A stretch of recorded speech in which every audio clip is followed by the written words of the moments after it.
Welcome to the Intuitive Insight Podcast. This is Timmy E., your host, your counselor, and your Sherpa for our episodic journey through mental health, counseling, and other areas of wellness and balance.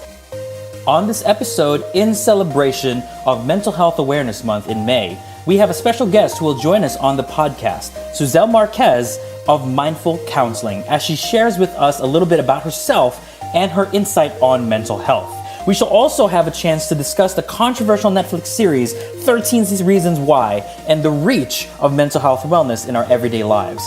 Lastly, we're bringing back our segment called Instant Insights with Suzelle and hope that she's ready to share and play.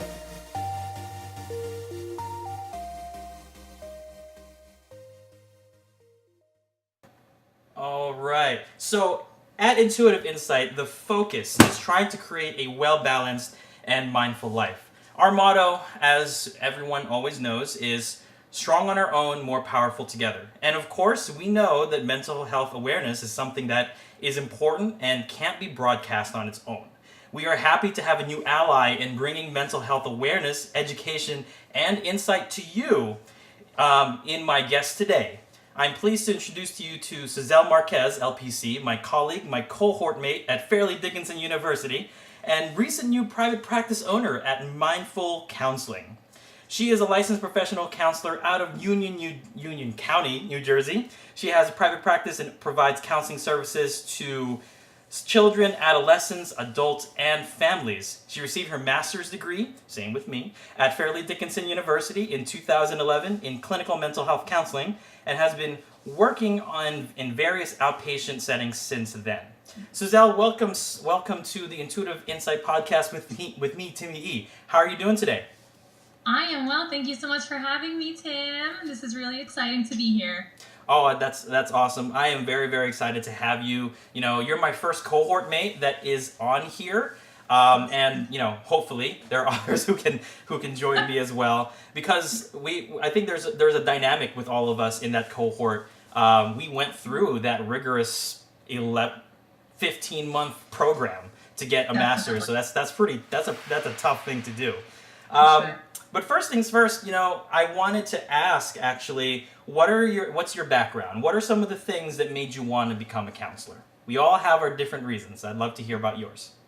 Definitely. I mean, I think that, you know, growing up, you see a lot of things and you experience a lot of different things in your life. And personally for me, you know, mental health has always been something that's existed in my family, you know, where there's anxiety, there's depression, there's things of that sort. And my thing was always growing up, I wanted to help people. That's what I wanted to do. So, you know, going into high school, taking that first psychology class and being like, hey, this is pretty cool. So, you know, it just kind of went from there on. I went to undergrad and was like, I'm going to major in psych. I don't know why. I just want to do it. And just kind of I went with it. And then figured the best thing to do is just be a counselor and keep helping people who've experienced the same things as me, right? And try to help them get through it. Absolutely. Sure. I mean, thank you so much for sharing a little bit of that. I think it's interesting because there are a lot of people who are in this field who have experienced mental health and counseling and psychology, psychiatric situations have touched them in different ways in their lives. And even for those who don't necessarily have it in their lives personally, they know somebody who has. And oftentimes there's a certain intuition, I guess you could say, that is part of being a counselor and getting into this field. And of course, you hone some of these skills. So I'd like to ask you actually a little bit about some of your clinical experiences. I know you've been doing some outpatient work in New Jersey. So I'd love to hear a little bit about your experiences. I mean, dare I say, let's go all the way back to, practicum and internship 1 and 2, and then getting as the process for, you know, becoming a counselor, we have to do our practicum, our internship, and then our 4,500 hours as an LAC before we get into our our full license. So I'd love to hear a little bit about your clinical experiences to get to that point. Definitely. I mean, as you may remember, when I was in grad school, I had 2 different internships, one of them being in a substance abuse facility and another being at a high school. It's funny because when I started mental health clinical counseling, the program, when I started it, I was like, yeah, I want to work with kids. I want to work with kids. I don't want adults. I don't want children. I don't want anything else. Like, I'm sorry. Sorry. So I went into it thinking, okay, I want to help these kids, right? And then I go into high school and I was like, wow, like these teenagers are awesome. Like I love working with these guys. So, as I went through, then I got a job out in outpatient, working with mostly teenagers. I did have some adults and I worked a lot with the teenagers' families. Got a couple of kids in there. And then from there on, that program actually ended up closing because it lost funding, which was super unfortunate. Yeah. So from there, I went to another outpatient program where I stayed there for almost 3 years. So a lot of my background was ages 3 to 21 and their families. So I saw a lot of different things. I mean, anxiety, depression, bullying, self-esteem, divorce, grief, and trauma, which actually led me to be trained and certified in trauma-focused cognitive behavioral therapy. So awesome. I am now certified in that. Yeah, for sure. That's awesome. So yeah. ultimately you have a chance to run the gamut a little bit. I think a lot of counselors in training, so on and so forth, they do end up running the gamut. With a lot of different things, mood disorders, personality disorders, suicide ideations and suicide prevention, all that kind of stuff, working with kids, families, couples. And even though we may not necessarily say, hey, I don't work with kids right now, or I'm not working with couples, there's always a perspective that, hey, you're going to get pulled into it in some way, shape, or form. Right. And so it's really cross-platform, if you really think about it, cross-population, if you really think about it. I'd love to ask, actually, what is your... Oh, gosh, I'm going to go back to Dr. Whitmar Scheer, another one of my mentors. What is your theoretical orientation, Suzelle? Well, I would say I always liked using a little bit of all of them, but I do find myself doing a lot of cognitive behavioral therapy things. Sure.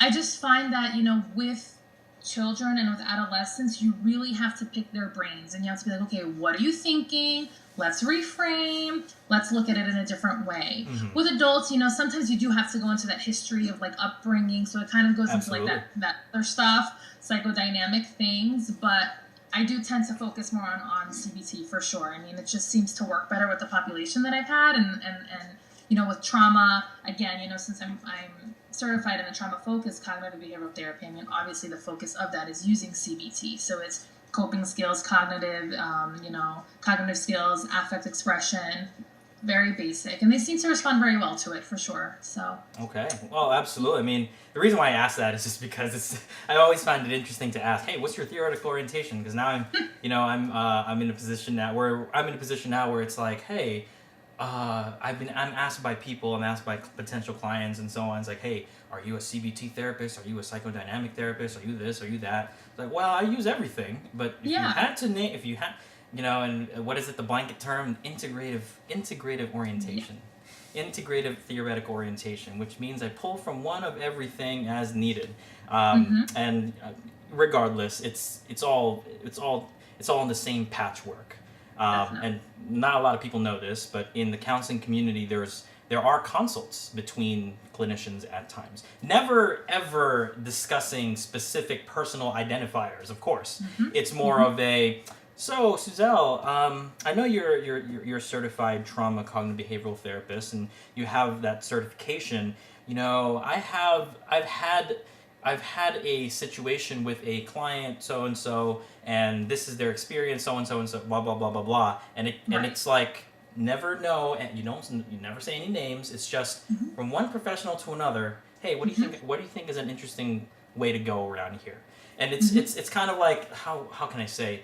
It's kind of like if you're a car mechanic and you're not sure what's going on, or better yet, your doctor or car mechanic, doctor, and you're looking at this car, you're looking at this patient, and you're like, I can't see anything. And you say, hey, I know someone has a different perspective.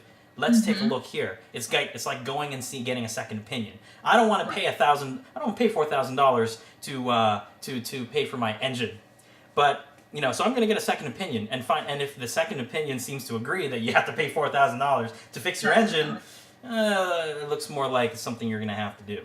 So that's kind of what happens with with consultations. Never, and this podcast is meant to try to provide education for everybody who's concerned or a little bit wary about getting into counseling and so all that kind of stuff. So we don't do that. We don't give names. We don't give identifiers because that's number one.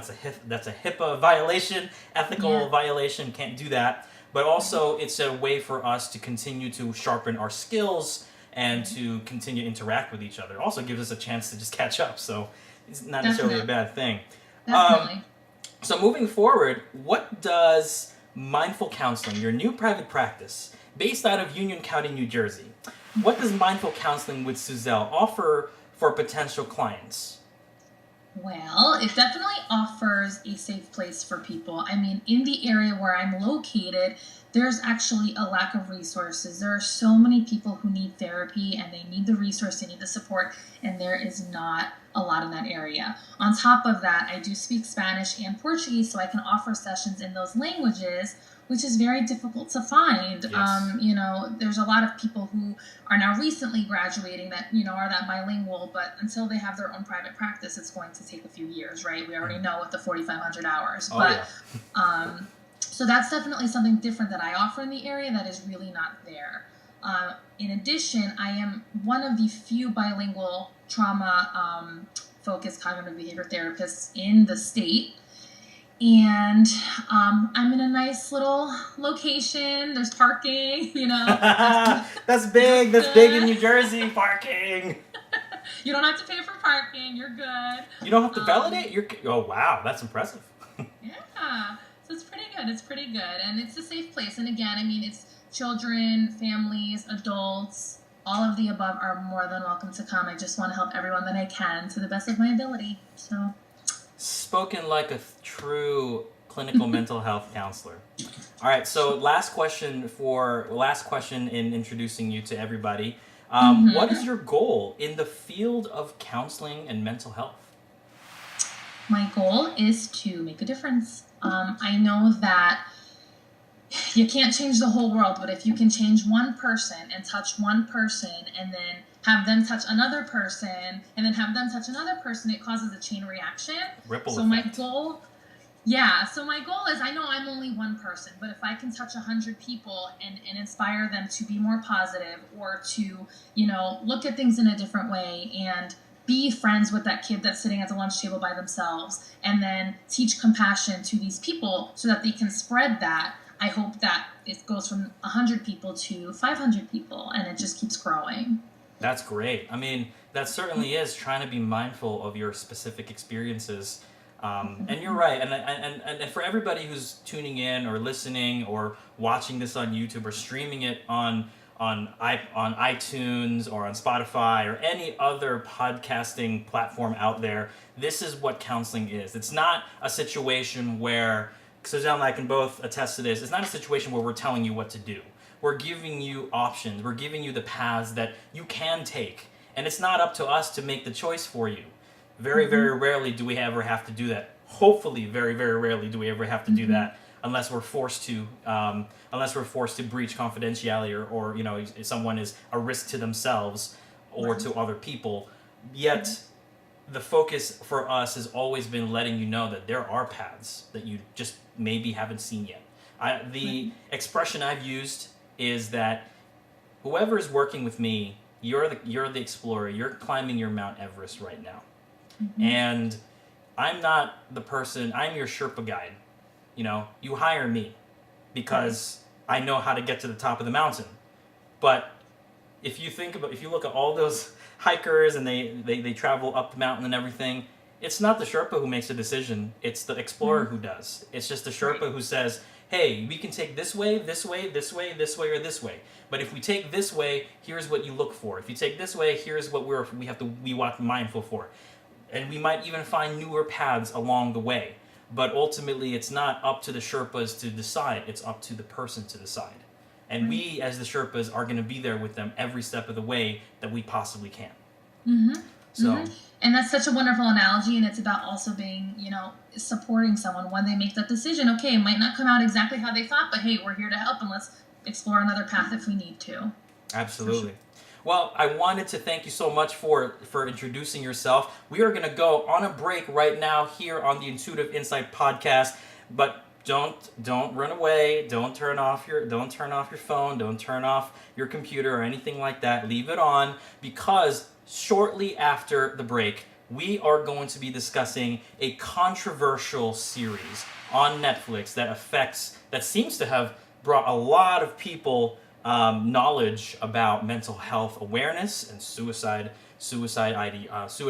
ideation, and what to do in such situations and what to watch out for in such situations. Suzelle and I are going to have a chance to dissect this and go through it and process it with you here on the Intuitive Insight podcast. So don't turn away, don't turn it down, keep it on. We'll be right back. All right. Promote and advertise through the wonderful world of podcasting. If you would like to partner with Intuitive Insight Podcast and promote your practice, service, product, or business, send an email to media@intuitiveinsightcounseling.com.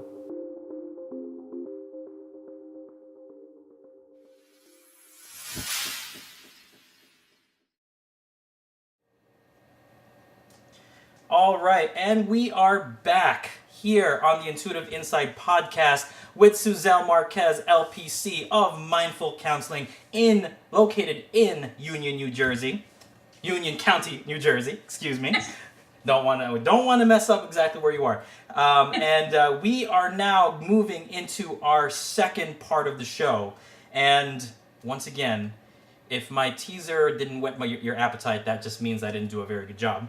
But many people are abuzz and blazing about this new hit Netflix series. And the name of it is 13 Reasons Why, based on the novel by Jay Asher. And here at the Intuitive Insight podcast, Suzelle and I are going to discuss and provide our personal and professional insights on this controversial show and such a controversial topic. It's time for digging deep into 13 Reasons Why. All right, Suzelle, so have you had a chance to watch the full series or read the full book?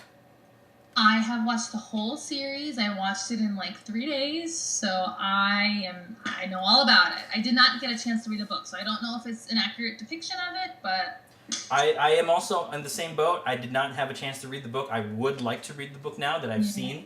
I've seen the 13 Reasons Why, the show. But first things first, right off the bat, what are your primary thoughts on the show? You want to hear the clinical or the personal? Very good. Let's do this. How about we'll kind of switch off. You do your clinical, and then I'll do personal, and then we trade off. All right, fair enough. All right.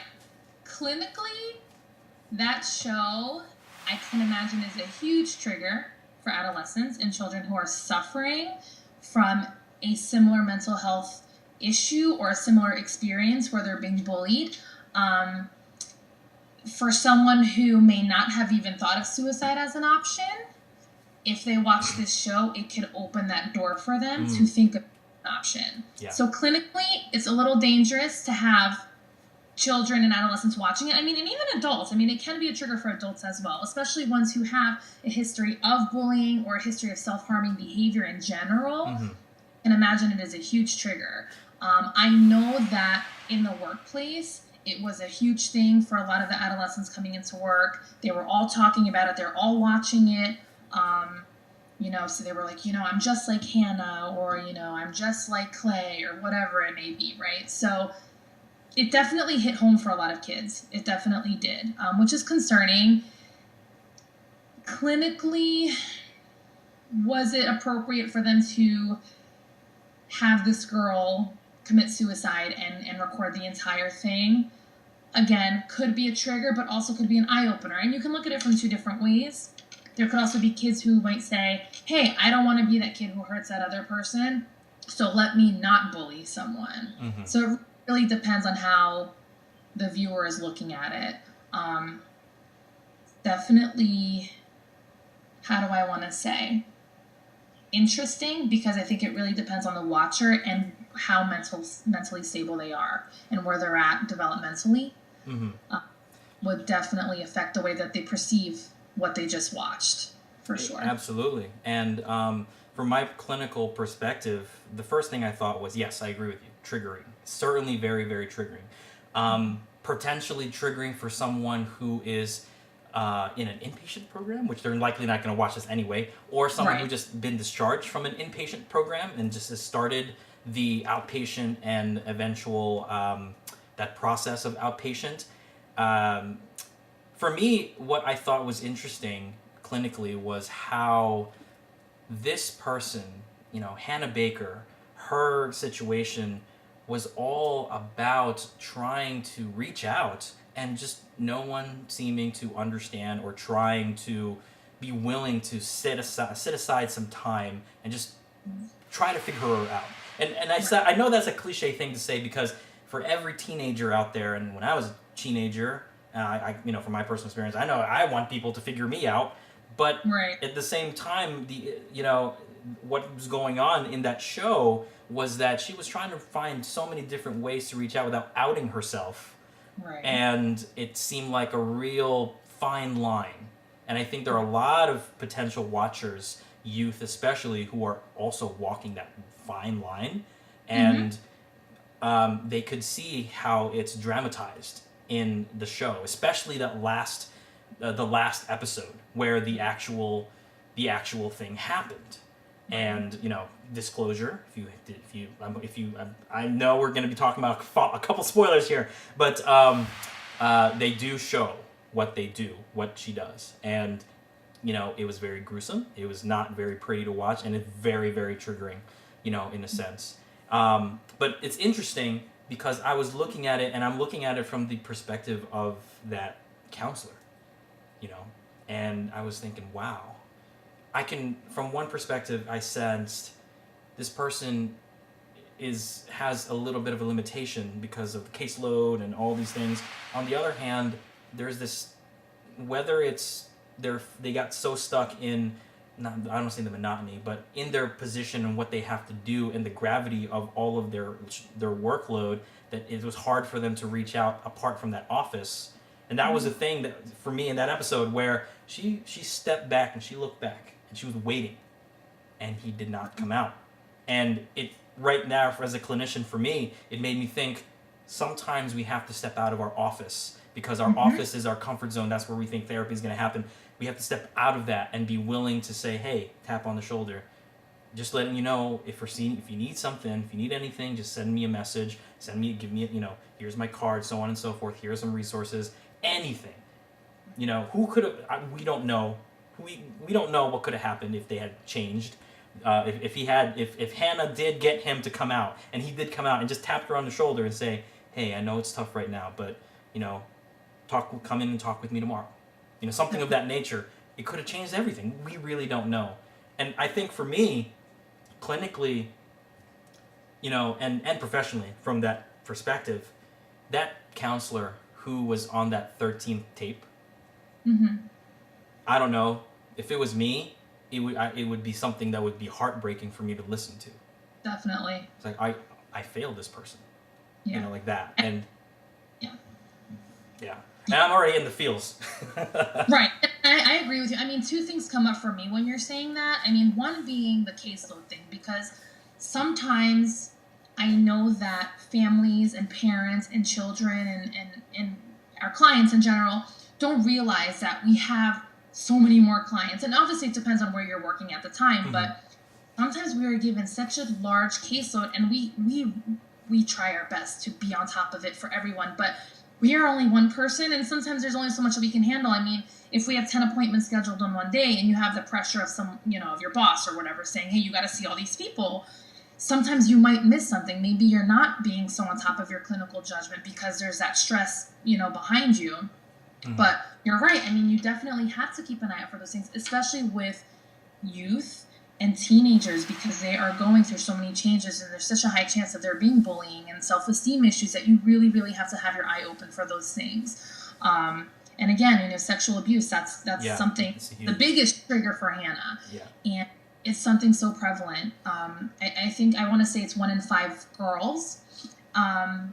And it usually, I think the prevalence is before you're 18 that it occurs most often. And I think it's 1 in 7 boys, something of that sort. So it's a very huge thing. And and these kids, they don't talk about it. So really just Because they're keeping an not eye sure. out And because they're not sure who to talk to about it. And also, right. I mean, this show from, I can't verify this report, but I remember just going through headlines, and it was something that said that, there's a spike of suicidal, not attempts, suicidal ideation since the show came out. And of course, it leads some people to think, maybe the show isn't worth watching. And for me, and as weird as this sounds, Right. as weird as this sounds, for me, I believe that if for example, in my private practice, if I was to suggest, hey, I think we should watch this together, or we should watch a clip of this together, and I want to, something. It's kind of like how we go through bibliotherapy and say, okay, read this book, I'll read it along with you, and then we'll both get it to when we meet. We'll talk about it. It's that kind of thing. It's cinema therapy. Right. Cinephile, cinephile is someone who loves movies or TV shows. So cinema therapy, whatever it is. Having a chance to do that, so there is a regular contact about it. So if a person is triggered, let's talk about that. Why is it? Why was it triggering for you? And I think definitely it hinted a lot on. Gosh, I'm gonna sound like anti-dude for saying this, but there's a lot of double standards out there. For males, females, so on, specifically for females too. And the sexual abuse part, I thought, was very, very triggering for a lot of potential sexual trauma and rape survivors. It brought them back, especially the look that she had on her face, where someone will say, "Why didn't you fight him off?" It's not about fighting off, or it's you're frozen because power has been taken from you, consent has been taken from you. Your ability to act and to decide for yourself has been taken from you, and that is the hallmark of the fight, flight, or freeze. Because if you look at it in that scene in the hot tub, she did everything she could to fight, to fly, to flight, to fight, to fly, to run away, and then when she got caught, she just froze. And that's exactly what happens. It's no longer just fight or flight. It's when you know you can't do anything, you freeze, and that is very, very triggering for a lot of people, and certainly triggering for a clinician who's watching it. Trying to think objectively and clinically, yet you see that kind of situation. You just kind of say, hey, I got to watch out for this. Let me ask, actually, moving on to the next question. Which character spoke to you the most and why? I gotta say, I don't know. I really was focused on Clay for a lot of it, and I think the largest reason was because Clay was such a nice kid. He was depicted as this nice kid. He didn't get into trouble with anyone, and he really, really liked Hannah. So I'm like, why is he on the tapes? Like, I have to know. So I really, really connected with him because there are sometimes those kids who they're great and they stand their own business, but they don't intervene. And I think what the show was trying to tell us is that sometimes you have to be that person to intervene. But I think that's difficult too on a personal level, because it's like, why is that your responsibility? That puts a lot of pressure on other kids. The bystander effect. Right. Yeah. Right. It's like, hey, it's weird because I felt the same way. It's that I was drawn to Clay. He's one of the characters I was drawn to, but in the fact that he was a bystander, it's weird. It's not so much he's a bystander, but even in her own tapes for him, she says, "You're not supposed to be on this tape," but the circumstances surrounding the situation, you're too much involved in, not involved like in the bullying, but involved in either not believing me or either not. Or either missing a signal. I think that's the big thing for Clay, is that he missed the signals. And there were times in the show where I'm thinking, does he have some kind of affective disorder? I know he was in therapy in the past. I'm curious if that added to this. Difficulty in sensing the cues. And at the end, if you notice, at the end of the season, because they've renewed it and they're coming out with another season.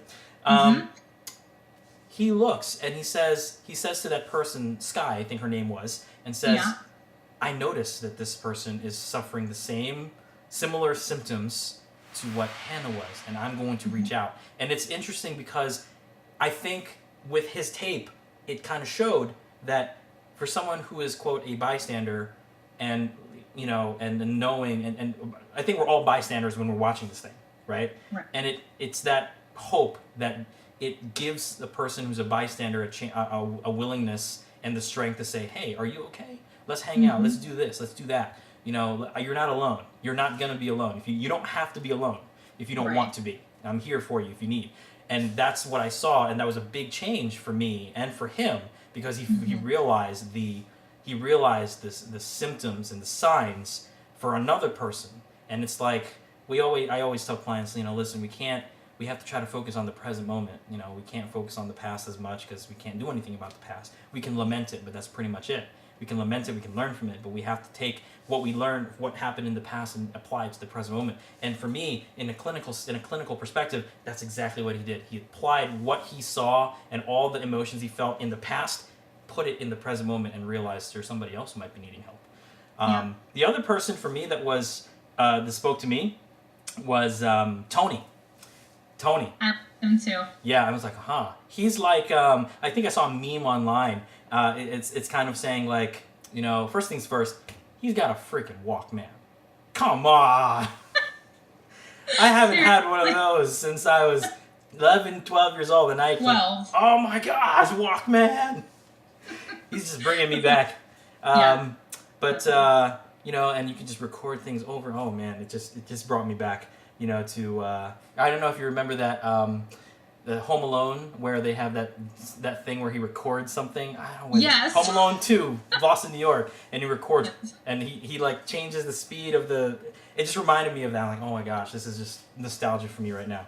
But apart from that, and the fact that he looks like Wilder Valderrama's son in some way, I agree. I agree with that too. I thought it was interesting because, in a way, it seemed like he was. In a way, he's more distracted from Clay. He's different from Clay, but he was also in a way a bystander. Right. And the interesting part was the difference between Clay and him. Clay was a big part of Hannah's life. Tony not so much, but he was always that. He was he's the bystander who is like the third party, neutral party. Who's there, but is not really involved. In people's lives, and that's and that is the case. I don't think he was really involved in a lot of people's lives before that happened. He only got involved after, the tragic and the unfortunate series of events that beheld Hannah, and so that was a thing for me. And he was like, he's trying to get people to listen, and in the same way, he's like a therapist. He's like driving in his Camaro. I was like, listen, you have to listen to the tapes. I know it's hard, but you gotta listen to. It's like, geez, you should just get your freaking degree already. you must have gotten at least 1,000 hours just from those tapes and those 12 kids alone. And he listened to them multiple times, so I mean, we don't know, man. Yeah. But and it's interesting because if the weird thing about it is in the whole series, the counselor wasn't the counselor; it was Tony. That's what really hit me. Is like, I'm here to help you process everything. And he even broke down at times when when push comes to shove. He broke down. He said he couldn't listen to them, but he had to. He had, quote, an obligation. And I liken that to not even an obligation or an ethical thing for us, but a sense of wanting to help. You mentioned yourself in the earlier part of our podcast that there's a desire to help other people, and that was Tony. That's the quintessential counselor answer. Tony's quintessential counselor, kind of person. Any other person that you thought that was that spoke to you, character that spoke to you?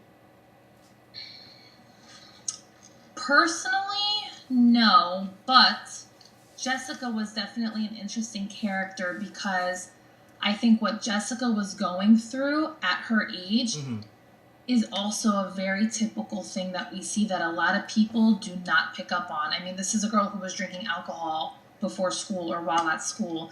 And I think a lot of adults, I mean, even teachers or counselors or whoever is working at the school, they don't see that. They don't pick up on that. And this is a girl who maybe if she had also had some support from her, it was from her move. She had just moved there, right? Yeah. So if she had maybe had some support to kind of accustom herself to the new school, the new town, it could have helped to prevent certain things. I know she had that one counselor, right, that wanted her and Hannah to be friends, and then that lady, I don't know what happened. Yeah, she was gone, like, that next episode, like, and then see her again.